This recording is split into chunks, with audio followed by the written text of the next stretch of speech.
tough loss. How tough is it to be that close and to not come out with the win that y'all were seeking? Oh, it's definitely tough. I mean, it sucks, I mean, quite frankly, I mean, it's hard. And honestly, I feel bad for my team because they're playing so hard. But like I reminded them today, the margin of error is very small. And we still made some mistakes that are fixable. And so no matter what, they have to stay the course. And when you go through hard things, like I reminded them, there's hard things in life. And, you're going to get knocked down. You're going to fail. A lot of things are going to happen in life, but you got to keep getting back up. You got to keep showing up. You got to keep fighting, keep grinding, because like I said, I believe that breakthrough's coming, and we're getting closer and closer every opportunity we get. I think we've really done a revamp of the offense. They're really buying in. They're really executing. They're making shots. We got to clean up a few errors that we're making. Like we call them scout errors. We got to fix a few of those, and and then at the very end we missed some layups. We finally got a couple of good looks at the rim, and we got to finish those. Why the season high for you scoring? Just how ready were you to come to this, and then you let it fly today when you were open? Mm-hmm. Yeah, I mean, I've been in the gym getting up shots, so whenever you're getting up shots, it makes you a lot more confident in the game. So I just got to continue to get in the gym and get up shots. Yeah, obviously you're a veteran, seasoned player. How is, from your lens, has this specific team been able to stick together, and y'all are playing just a lot better right now than y'all were start of conference? What's it taken for y'all to kind of get things more right on track? Well, it helps that everybody likes each other. Like, we all get along.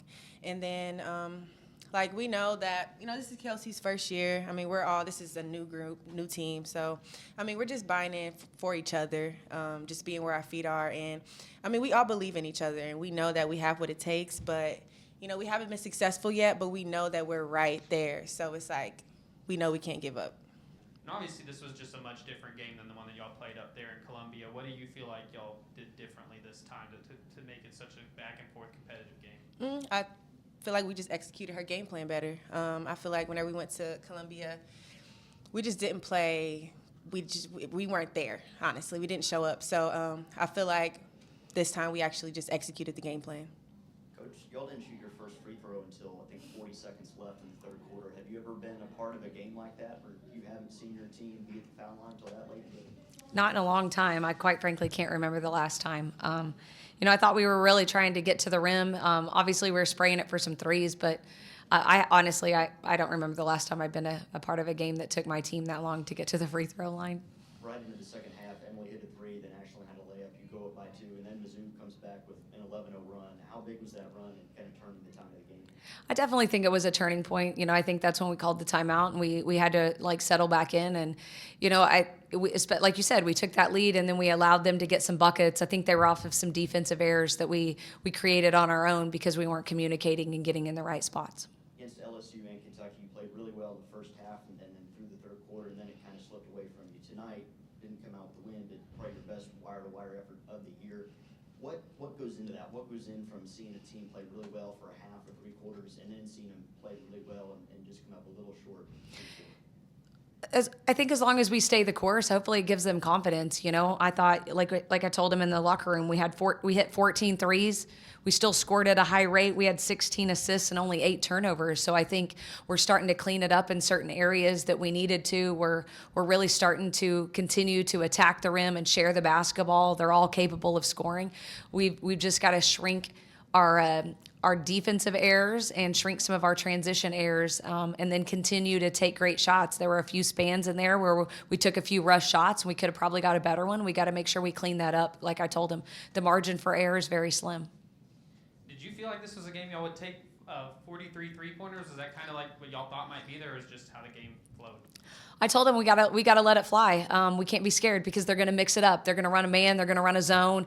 They're gonna pack it in. And there were a lot of times when we kept attacking, and that wide open shot was a 3-ball, and we were okay with taking it. I believe in my team. I believe in their 3-point shooting ability, and we're gonna make 15 threes, and we got 14 tonight. I believe that's gonna happen really soon, and we got to keep believing in that shot, and it allows us to, we were able to get some offensive rebounds off of that too, which I think was a huge asset. But I'm okay with them taking those 3 balls because I believe in their shot.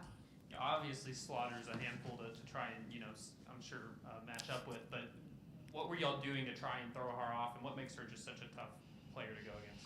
I think the biggest thing is she can score at all three levels, and the other thing is she has such good post moves. So, if you try to put a guard on her, she's going to post you up and try to pin you in the paint.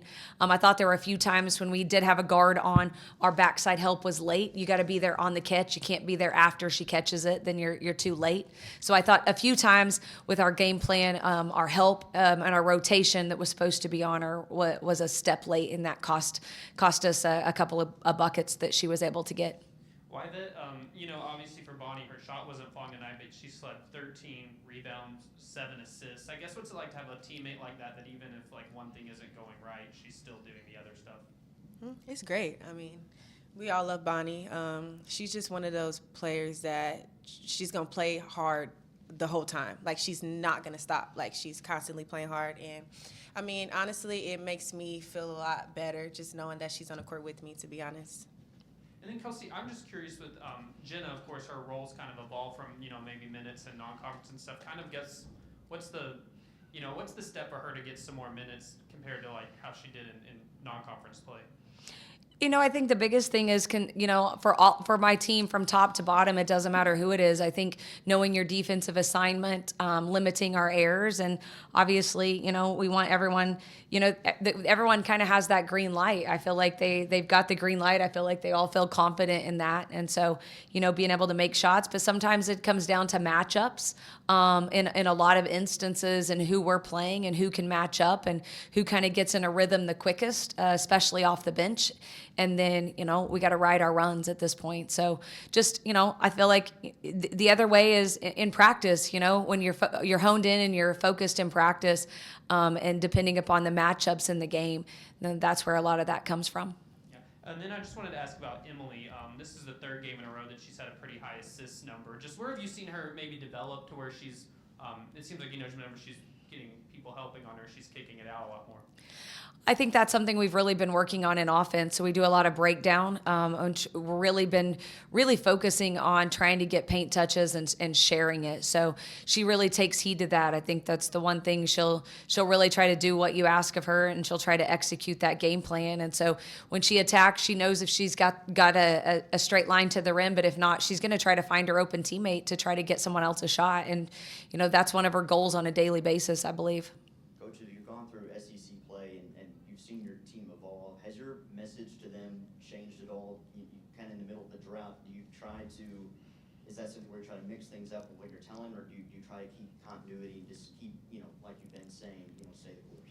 I think continuity is huge. I think trusting the process and staying together. I always say the team that stays together and plays together will win together, and we have to stay together. Like I told him earlier, like I think I mentioned before, you usually have to fail before you succeed. Most success stories start with, something that happened. And so you have to continue to fight and grind. And I think if we stay the course and continue the build, we're getting better every single day. I mean, every single day we take the court, I definitely believe in our progress, and I know the progress will pay off.